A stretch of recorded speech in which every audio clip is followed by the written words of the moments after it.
What's up, everyone? Thomas here with ForReel, and I am in Seattle with my good friend, the wonderful Taylor Baker, as we wrap up the Seattle International Film Festival. It is great to be at a film festival in person again. The last time we did this in person was the Vancouver Film Festival, and so now we get to do it kind of at our home base and here in Seattle. Yes. So, how'd you feel about the festival? It's been a long 10 days now. 10 days, yes. I've only seen 32 feature films. I was definitely aiming for more, and I know that's more than you saw. But it is like triple what I saw. I did not see that many.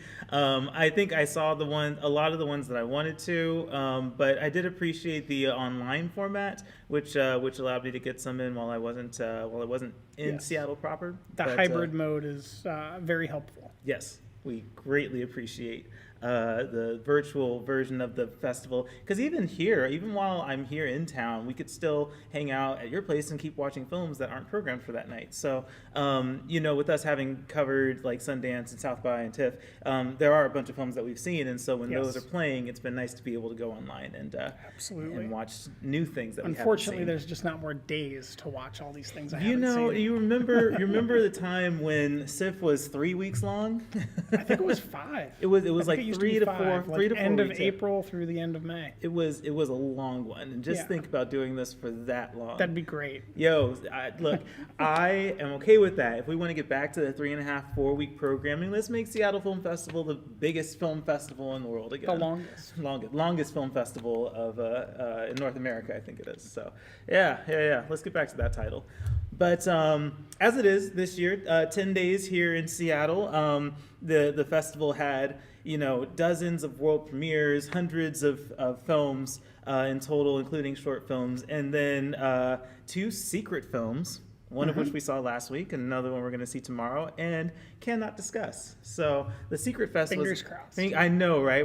We have our hopes set on maybe a couple titles that might screen for this second Secret Fest screening, but yeah, we can't talk about it. All I can do is hype up how great it is to go to these secret films and like have that experience, and then be very secretive about it afterward, because we cannot talk about it. It was definitely one of the funner theatrical experiences we've had so far, though. Yeah, absolutely. I didn't know what to expect going into Secret Fest, but I was pleasantly surprised, and I guess that is really the most I can say.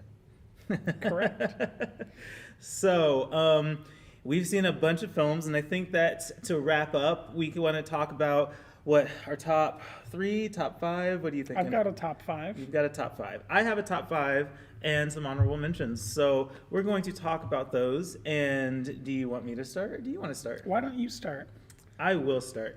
I'm going to start with number 5, which was actually one of the first films I was able to watch at the festival. And that film is I'll Show You Mine, directed by Megan Griffiths, and it's really a one-setting film, 2 characters with a bunch of conversation and interactions and learning and secrets and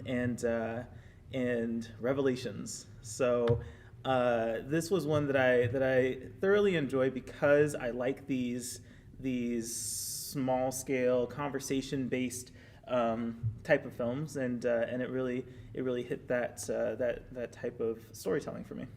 Yeah, it's a little intimate dialogue piece. It's not quite a one-roomer because they move around a property, but it feels like one-roomer. It's got strong atmosphere to it. There's certain notions of the characters that are a little bit lower quality than the soaring heights that the film hits in certain moments, but it's a strong effort. Yeah, absolutely.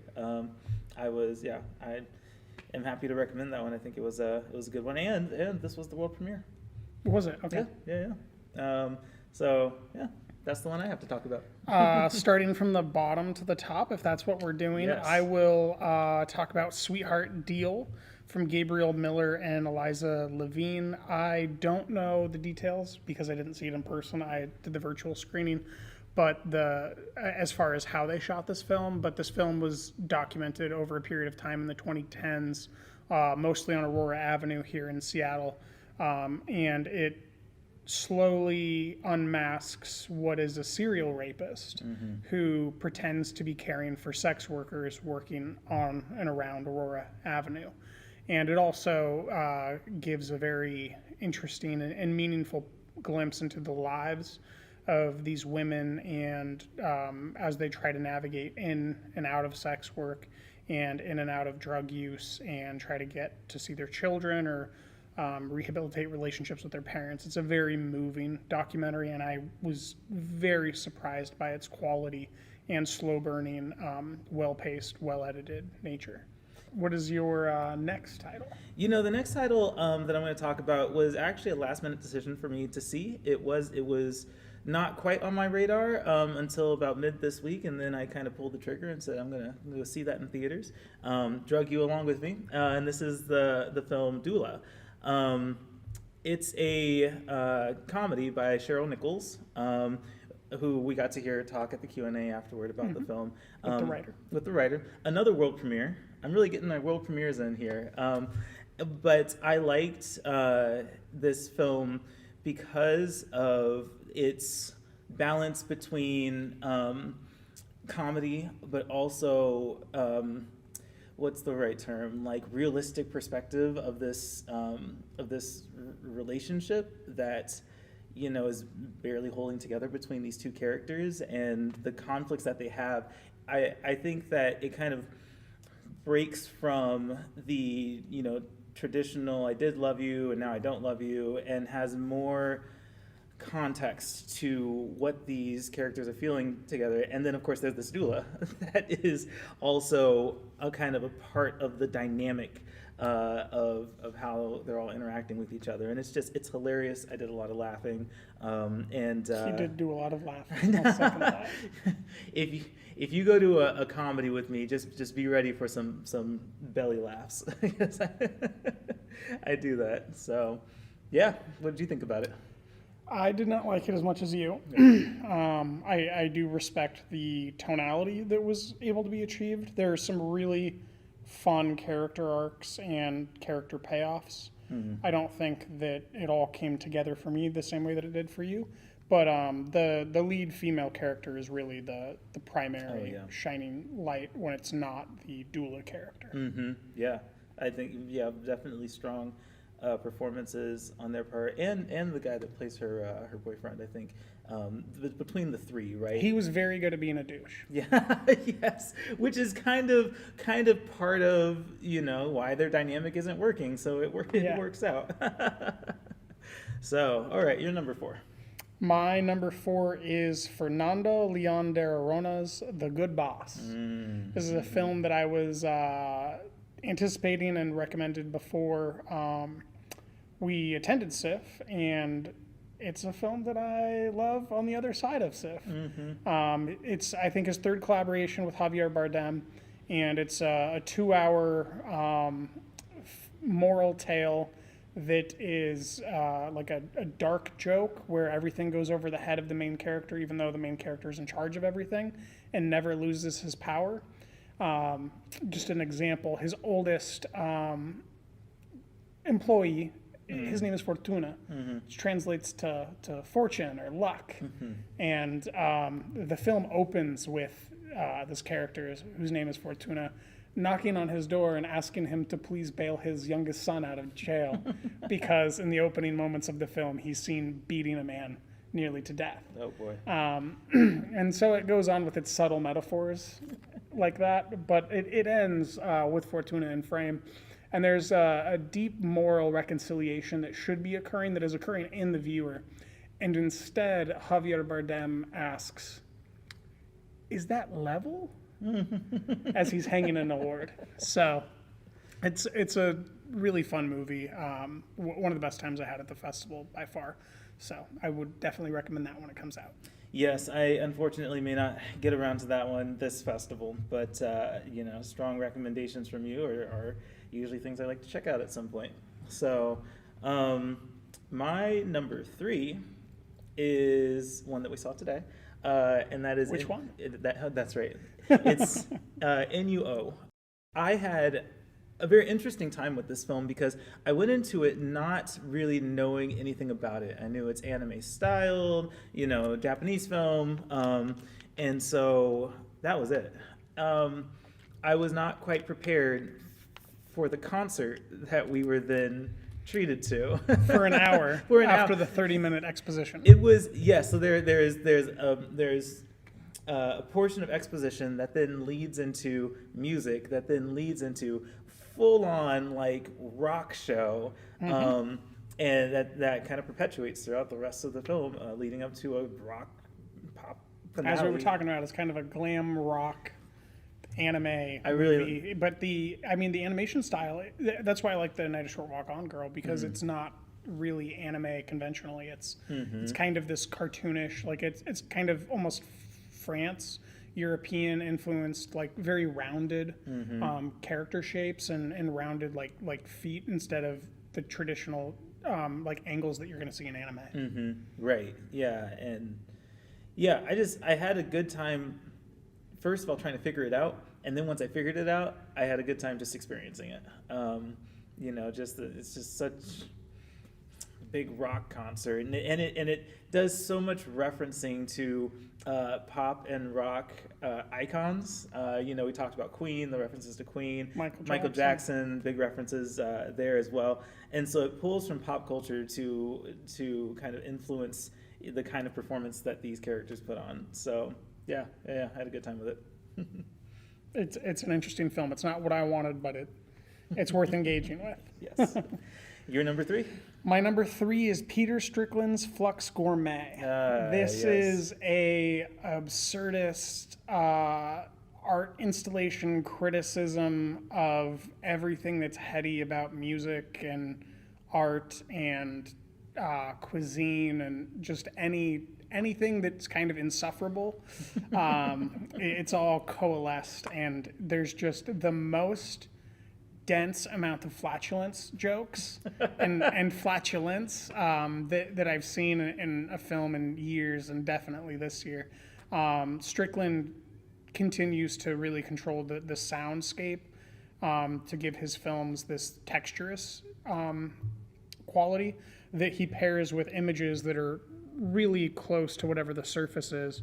So he's able to conjure something like you actually feeling or tasting what we're looking at. And if I was to explain the majority of what the film is about, it's about a group of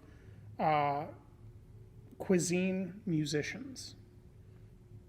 What a mashup. Why don't you try to figure out what that even means? This is so interesting because I've told you before, when I saw In Fabric, I guess the last time we were at SIFF, it doesn't, like, the descriptions of the films don't appeal to me, right? Like, that does not sound like a movie I really care to see. But I do know that with In Fabric, as you know, as I've said before, it's one that really grew on me. I left the theater not really knowing how to feel, but as time went on, I thought more and more about it, and I'm like, actually, I enjoyed that very oddball experience of a film. In fact, actually, I saw it with Michael, right? Yeah, so, I enjoyed that, and I just did not think that I would. And so that's why I want to give Flux Gourmet a chance, but logistics prevented me from being able to attend this time. So yeah, I think it'll enter wide release in August, if I remember correctly. Cool. That would be awesome. Your number 2, sir. My number 2 is a film that actually Beaumont convinced me to see. Drug you to. No, so we were down at the festival last weekend, and he doesn't. This is his first time at the Seattle Film Festival, so I really wanted to make sure that he got to see the films that he wanted to see while he was down here. And so he pointed this one out and said this might be interesting, and I went along with it. And the film is called Celts, directed by Malika Tomovic, and I think that this was another film that I went into not having the proper or the right expectations for. And I guess it's a Serbian film, and it's one that I was expecting more of a narrative arc or drama to, like a traditional beginning, rising action, climax, that thing.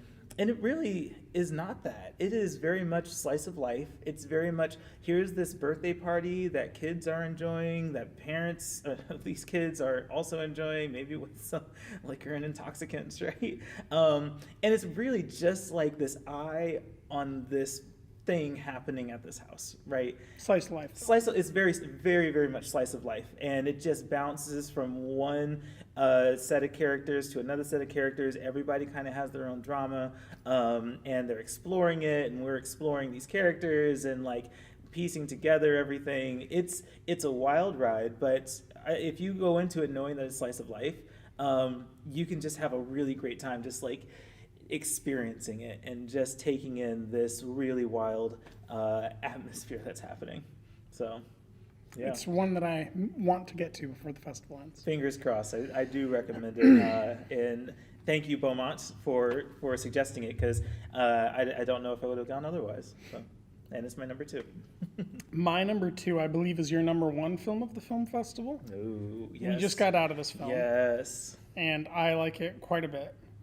It's directed by Dean Fleischer Camp. I believe it's his directorial debut. Mm-hmm. And that's Marcel the Shell with Shoes On. Mm-hmm. And this is a stop-motion animation film that is really built on the voice of Jenny Slate, who does a terrific job voicing Marcel, this shell that is inexplicably just a shell. I had assumed it was a snail inside of a shell going in. Nope, just a shell. But it's just a shell. So there's some magical realism. You know, don't really get hung up on how exactly they're using these implements because they don't have hands. Right. But it's a very sweet, positive, philosophical, but simplistic, in not in a reductive way, but in a sincere way of being lighthearted in the face of travesty. And I mean, the entire theater was laughing together and at a crucial moment sobbing. Oh yes, there was sobbing. Bring tissues if you know that you sob in films. Bring some tissues. Yes. How about you? Well, Why don't you talk this about is it in as well? fact my number 1 film of the festival. It just had all of the good vibes that that I could want out of a feel-good film. You know, kind of an emotional roller coaster with all the comedy that happens, and then of course the tragedy that ends up happening, and trying to overcome that grief and the challenges of dealing with change, right? It's interesting because I'm very interested in this being released mainstream because it's a kid's film, right? Except I enjoyed it so much. Yeah, it's definitely in that spot in between. That actually makes it even more similar to this correlation that I was playing with in my head. It really reminds me of Bo Burnham's 8th Grade. Oh, right. Not just because of this age thing, but because of this tonality of positivity and negativity, and the clear and concise writing and direction, like just the masterful control of what you're making the viewer experience. It's really remarkable just how controlled it is for a first-time filmmaker, especially doing the stop-motion animation, which is difficult. But then it also is in that weird place in between where this is a children's film, but it hits hard with a certain demographic, at least of adults. Yeah, absolutely. I mean, I was very much entertained by this. I didn't feel like I was being talked down to or like this, or, it's a kid's film, but the content is still very relatable for adults. And it doesn't feel like it's a kid's film. It doesn't feel like it, right? Like I felt like this is something I could take my husband to when it comes out. And I probably will because I really liked this film. It's got great zingers. Yeah. But also, I guess another thing that I didn't realize about this film is that it's, what would you call it, POV? Because the whole thing is shot is from the perspective of the camera. It's like watching The Office. Exactly. There's an embedded documentary. It's like a documentary, right? And I'm a big fan of those found footage, those screen lifes, the POV movies, just because there's a limitation there. And I mean, it plays with that limitation a little bit. Like there's shot, reverse shot, like that happens. But it's always, you always feel like it's a documentary. And I really, really like, when I realized that that's not just the intro, that's actually this whole movie is pretty much a faux documentary. I just loved it even more from a stylistic perspective. So. And it really loves 60 Minutes. Yes. Leslie Stahl. Oh man. Now I want to go start like binge watching 60 Minutes because anything that happens in this film, I just fall in love with. Right? I want to show what she's on now. Well, I will quickly get my number one out of the way then. Yes. My number one film of the festival is Hong Sang-soo's In Front of Your Face. I had a feeling that it would be very high up there. It is very high up there. It's a quick trip with a sister who left for America and goes back to Korea to visit her sister who she'd left there and to connect with the director who was interested in working with her. And it all just takes place over an afternoon, and it's quiet moments, it's conversational, it's sweet, sincere, it's also like got the worst of humanity in it. Near the end, there's a scene where she wakes up the following day and she has a voicemail to listen to from a man who had made big promises while he was drinking. And her reaction of hysterical laughter is just one of the most memorable things in cinema I've seen this year. But it's got all Hong Sang-soo's patented zoom-ins, zoom-outs, hold, pans, let people walk into frame and out of frame. Just as much interest in what's in front and behind the frame as the subjects of it. It's a tremendous film. Awesome. I was unfortunately not able to get to that one. But your number one recommendation of the festival, your number one favorite film of the festival, that is a big thing to take into account. So the next time I get a chance, I'll have to check it out. It's 80, 90 minutes. Wonderful. We all know how much I appreciate those 80. Now the bad news is there's probably like 3 more Hong Sang-soo's coming out this year. So binge them. And then you had a few titles you wanted to... Yes. A few honorable mentions before we wrap up. So one film that stood out to me and that I had to watch because of its setting is the film, I have to get this right, Midday Black, Midnight Blue. I'm going to call them, let them know you got it right. I got it right. Look, here's documented evidence. You will understand what's happening here when you watch my interview with these directors. This film stood out to me because it is shot on Whidbey Island, like where I hail from. I was born and raised in Oak Harbor. And so when I see that there's a movie filmed on Whidbey Island, I'm like, oh, well, I've got to watch that. And it's so cool. It is just so cool to see, the Eby's Landing and the Olympic Mountains across the Puget Sound and the Blue Fox Drive-In Theater show up in this film. So all these very familiar things to me because I grew up there in this film that I actually really, really enjoyed. I watched it twice.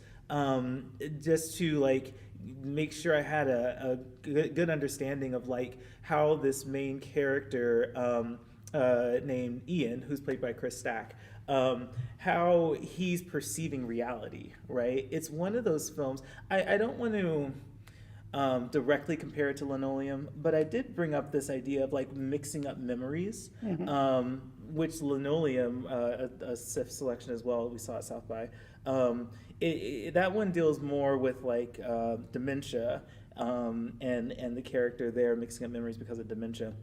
In this movie, Midday Black, Midnight Blue, this main character is altering memories because of grief. And because of trauma from that grief. And so it was just very interesting to experience what that looked like through this lens and through their storytelling on Whidbey Island. So. And Merritt Weaver's very good. Merritt Weaver is good. I did very much like her in this film. And it's not even like it's the Merritt Weaver show. Like, it's not like they were forcing her part in this film. She's just a very natural supporting character. And there's so many times in this movie where she doesn't even have to say anything, and it's very powerful, like her own. Yes, her looks. Yes. And she is framed in a few moments really well. from the side so that you can just look at how she's going through Yes. like a thought process. Yes, I think that was my favorite thing about that. There's a moment in the film in particular that I think of. It's a big moment for the main character where that's exactly what happens. It's just kind of this almost profile view of her, reverse shot, and she's not saying anything, but you can see her like processing how to communicate this very important message to the main character, and it's stunning. Like when you don't even have to say anything, it's just that look that you're giving from this angle. Fantastic. So I will give a quick recommendation. I normally don't recommend short films, okay, but there's a short film that's actually really good, and I grew up with the filmmaker and the star. Oh, very cool. In Stanwood, and that's called The Ref from Peter Edlund.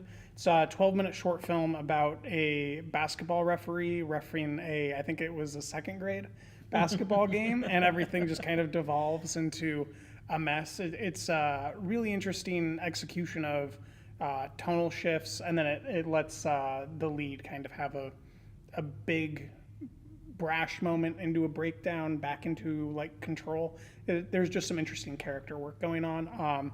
And out of the 29 short films I watched, it's number 2. Nice. So little shout out for that one. Very cool. I'm gonna have to check it out. I have one more honorable mention. This is a film that we saw at during South by, and it is a film that we talked about at that festival as well. But wanted to give a quick shout out to I Love My Dad. Had 2 screenings. It was actually, I think, a late addition to the festival, and I'm really happy that they got it because that actually brought director James Morosini here to Seattle, who I got to speak with while he was here. So I have that interview to publish as well. And I just wanted to give it a shout out because, of course, it was a audience award winner at South by, which is awesome. And I'm really just appreciating these sophomore writer, director, actors putting out these films. Of course, the other one being, the one we never talk about. We're not going to go see tomorrow. And totally not. We're going to the screening of Cha Cha Real Smooth tomorrow. No, we will. I will be at. I was debating on if I was able to make an in-person screening work, and you know what? I am going to make an in-person screening work for that. You mean you're going to move the rest of your life around? I literally shuffled my weekend to go to Secret Fest tomorrow, and while I'm down here, you know what? Why not catch Cha-Cha? Yeah, got a Cha-Cha. Why not catch that? So anyway, I'm really appreciating the writer, director, actors in their sophomore films this year, and it was really awesome to talk with James. That was a really good interview as well, and so I encourage you to check that out, that interview out, and check out the movie. It actually got distribution by Magnolia. So, oh, fantastic. Yeah, by Magnolia. So that'll be, I think he said it'll be in theaters in August. Cool.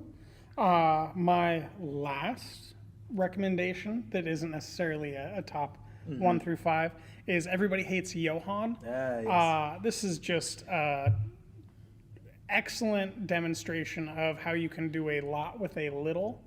And it tells the story of a boy who grows up with, I guess, I don't even know what the term would be, parents that blow shit up. The introduction of this film is mid-World War II, and they're just going around blowing up all the bridges so that the Nazis can't invade.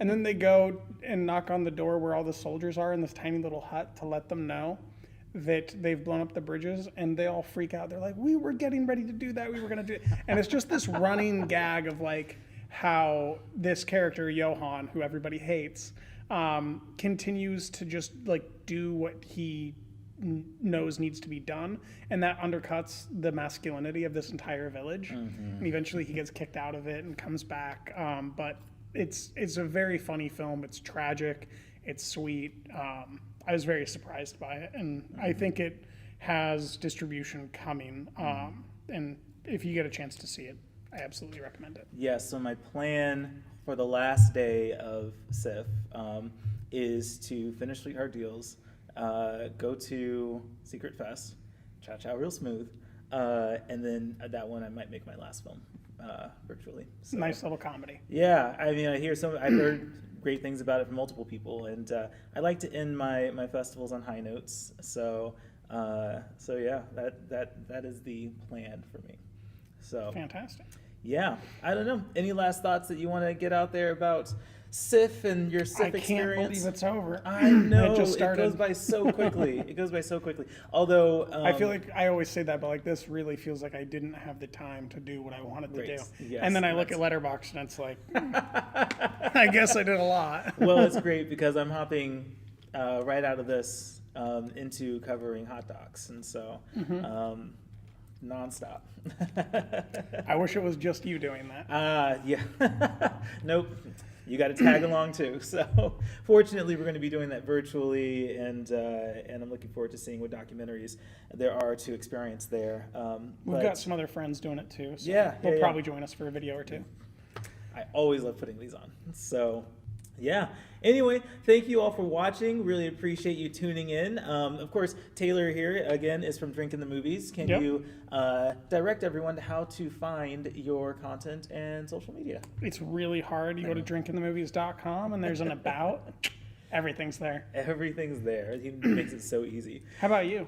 You can find me and my content, including SIFF coverage, at thisisforreal.com. For real, of course, spelled FORREEL. Social links are on the website to ForReel social media. You can also follow me personally at beingtsj on Twitter and Instagram.